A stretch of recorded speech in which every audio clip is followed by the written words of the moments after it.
Well, I'm right. You may have to pick up your feelings after this one because this is now not about the divorce. This is now about David. Let's go. Parent, who will David be with primarily? Oh, for sure, me. Okay. I definitely have the more stable home. Okay.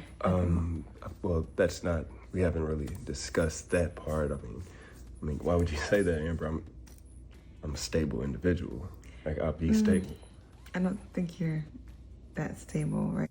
All right. Hold on. First and foremost, none of them are stable. At this point in time, nobody's emotional stable. So don't give me that Amber is stable because she's in a house and whatever it is. No. She's been breaking down, crying, all sorts of different things with the baby. She's not stable.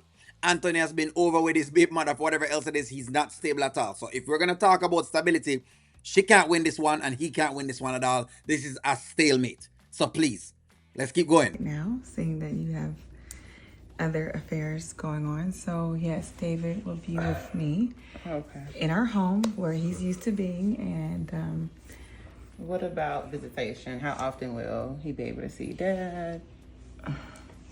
Has that been discussed? I think the both of us. I mean, it'll be joint.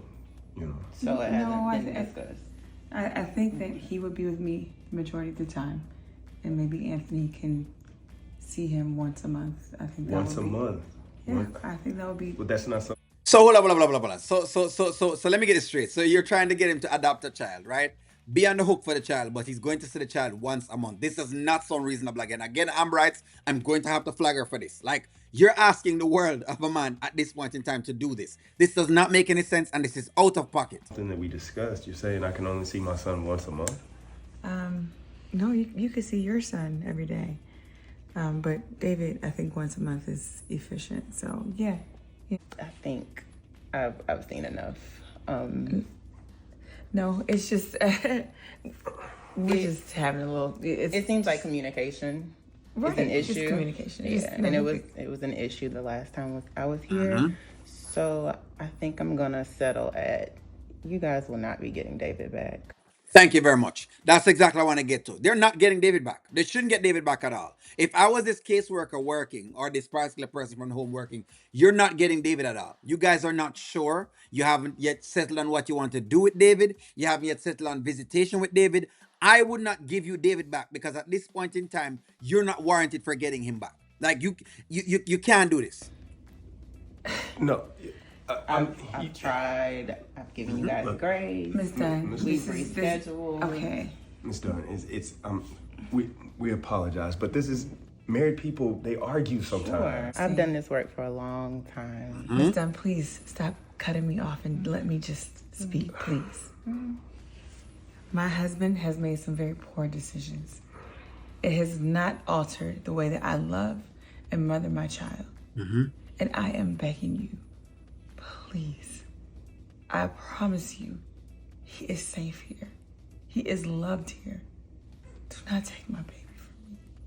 Thank you for sharing that, right? But he can't stay here.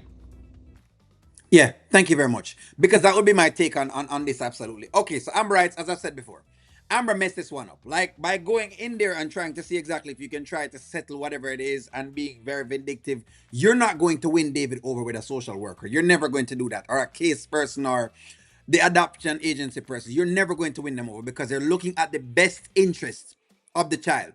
And the best interest of the child cannot come into play. In this right now, it's not Amber. I'm sorry to tell you, it is not Amber. You can't sit up here and be asking for whatever it is, and then at the same time, Anthony's asking for another piece of the puzzle. And he's rightfully so into asking for what he's asking for. Guess why? And I've said it before. Because you're asking him to be on the hook for a child for 18 years. You can't ask me as a man. Think about it with yourself, guys. Let's say I put a child onto you. Just say you're a woman and I put a child onto you. I said I want to adopt a child. And you didn't want the child to begin with. And now I brought the child in.